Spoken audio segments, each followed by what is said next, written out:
नमस्कार। आपका हमारे YouTube चैनल के इस छोटे से मंच पर स्वागत है। ये एजुकेशन सीरीज़ का सेकंड एपिसोड है। आज इसमें हम आए हैं सरस्वती इंटरनेशनल स्कूल के ओनर मिस्टर प्रदीप जूरिया जी के पास। नमस्कार सर। नमस्कार जी, नमस्कार। एक सर, ये आम लोगों का सवाल होता है कि निजी स्कूलों की फ़ीस ज़्यादा होती है, तो इस पर आप क्या कहना चाहेंगे? नहीं, ऐसी तो कोई बात नहीं है कि निजी स्कूलों की फीस ज़्यादा है। वो तो स्कूल में जिस तरह की सुविधा है, जिस तरह की एजुकेशन है, उसके अपने खर्चे निकालने होते हैं, वो उसके अकॉर्डिंग लेते हैं। कई बार हम कहते हैं कि इस स्कूल की फीस ज़्यादा है, उसकी कम है, तो वो वैसे ही उसके खर्चे होंगे, क्योंकि ये सेल्फ फाइनेंस्ड होते हैं निजी स्कूल।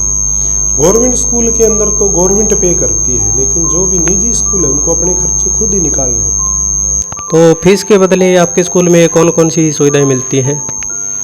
फीस के बदले तो मुख्य रूप से अगर स्कूल है तो एजुकेशन का ही काम है, आप स्टडी करवा रहे हैं। सुविधा तो एक्स्ट्रा होती है कि स्कूल के अंदर होनी चाहिए, जैसे गेम की सुविधा है, या सुविधा भी नहीं कह सकते, आज ज़रूरी चीज़ है गेम।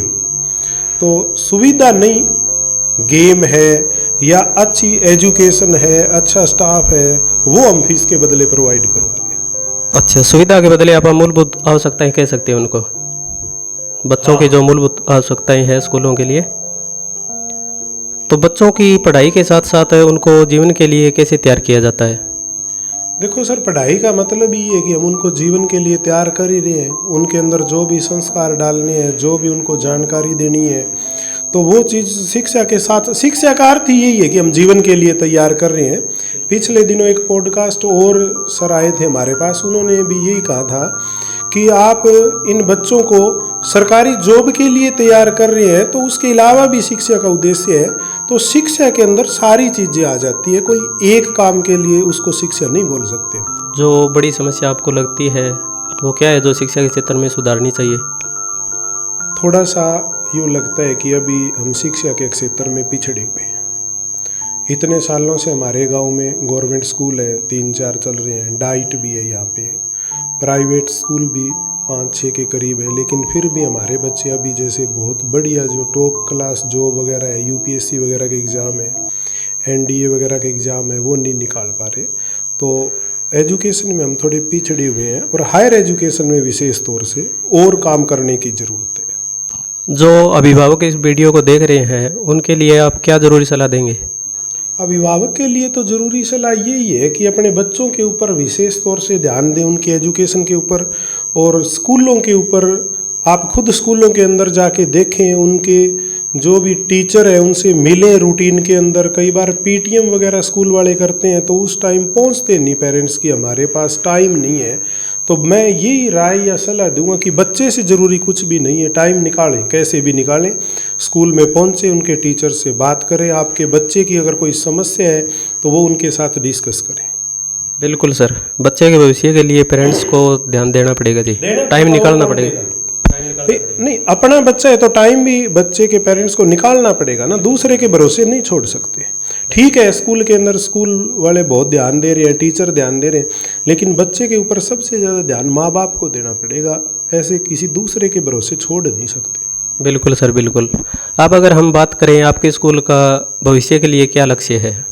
देखो, स्कूल का लक्ष्य तो हमेशा ही एक अच्छा स्टूडेंट है उसको तैयार करना, निखारना, वो होता है। पहले भी यही था, आज भी यही है, और भविष्य में कि अच्छी क्वालिटी की एजुकेशन दे, ताकि बच्चा आगे चलकर रोजगार के काबिल भी बन सके और समाज के अंदर भी वो एक अच्छे ढंग से जीवन व्यतीत कर सके। आपको लगता है कि शिक्षा प्रणाली में कुछ बदलाव होना चाहिए, कोई मुख्य बदलाव जो आप चाहते हैं? नहीं, देखो, शिक्षा प्रणाली में जब भी बदलाव की ज़रूरत होती है तो सरकार करती है। पहले हमारी पुरानी एजुकेशन पॉलिसी थी, अब 2020 में नई एजुकेशन पॉलिसी आ गई। आगे ज़रूरत होगी तो सरकार है वो उसके अंदर अपना काम कर रही है, और जैसे ही सरकार के निर्देश आते हैं विभाग के, हम भी उसके साथ साथ उसी तरह अपने में चेंज करते हैं। बाकी हर आदमी का इंडिविजुअल विचार हो सकता है, तो मेरे अकेले के विचार की बात नहीं, हम सरकार के नियमों के साथ हैं, और सरकार के अंदर हमारे से ज़्यादा बुद्धिजीवी लोग बैठे हैं। तो अभी नई एजुकेशन पॉलिसी आई है, अभी इम्प्लीमेंट हो रही है, तो अभी तो हम उसी पे काम करेंगे। बिल्कुल सर। अब एक कुछ हटके सवाल है सर राजनीति के लिए, कि शिक्षकों को राजनीति में आना चाहिए, या पीछे के जो आंकड़े देखें तो उसमें हम देखते हैं कि शिक्षक राजनीति में बहुत कम आते हैं, तो आपके इसके ऊपर क्या विचार है? नहीं, एक्चुअल में शिक्षक अकेला कहाँ क्या क्या करेगा। शिक्षक को राजनीति में खुद ना आके अपने जो स्टूडेंट हैं, बच्चे हैं, उनको तैयार करने चाहिए। उनको इस तरह से तैयारी करवाए नीचे से ही या स्कूल की लाइफ से ही कि वो आगे राजनीति में आए और अच्छे राजनेता बने। शिक्षक तो अगर अपना काम करे शिक्षा देने का तो ही ज़्यादा ठीक है। शिक्षक अगर सरपंची का, एमएलए का, एमपी का इलेक्शन लड़ेगा तो फिर उस वाला काम कौन करेगा? हाँ, शिक्षक का काम है कि हर क्षेत्र के लिए अपने विद्यार्थी को तैयार करना। तो मेरी तो सोच यही है कि बच्चों को तैयार करें हम, ना कि खुद राजनीति में आए।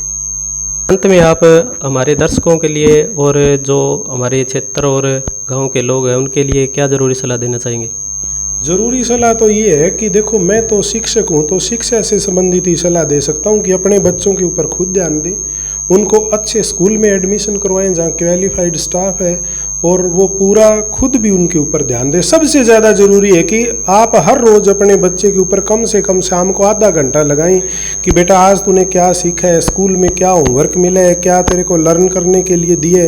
पहले खुद भी उससे सुन सकते हैं। कई बार माँ बाप की ये समस्या आती है कि जी इंग्लिश मीडियम बुक्स है और हम उनको पढ़ नहीं पाते या हम खुद इंग्लिश नहीं जानते। ठीक है, आप ये चीज़ नहीं जानते तो फिर आप स्कूल में आइए, टीचर से डिस्कस कीजिए। आप साल में अगर 2-4 बार भी स्कूल में नहीं आ सकते, पीटीएम में नहीं आ सकते, तो फिर बच्चे की राय ना वो थोड़ी सी मुश्किल है जी। तो मेरी राय है कि आप अभी तो एडमिशन टाइम है, अभी आप सीधा स्कूल में किसी ड्राइवर के हाथ, किसी टीचर के हाथ, किसी जानकार के हाथ कि इसका बच्चा जा रहा है तो मेरा भी वहाँ जाएगा, वैसे एडमिशन ना करवाएं। खुद विजिट करें और फिर कम से कम महीने में एक बार स्कूल में ज़रूर आके देखें तो ही बात बनेगी। अदरवाइज राह बड़ी मुश्किल है, कंपटीशन हद से ज़्यादा है। धन्यवाद सर। धन्यवाद सर।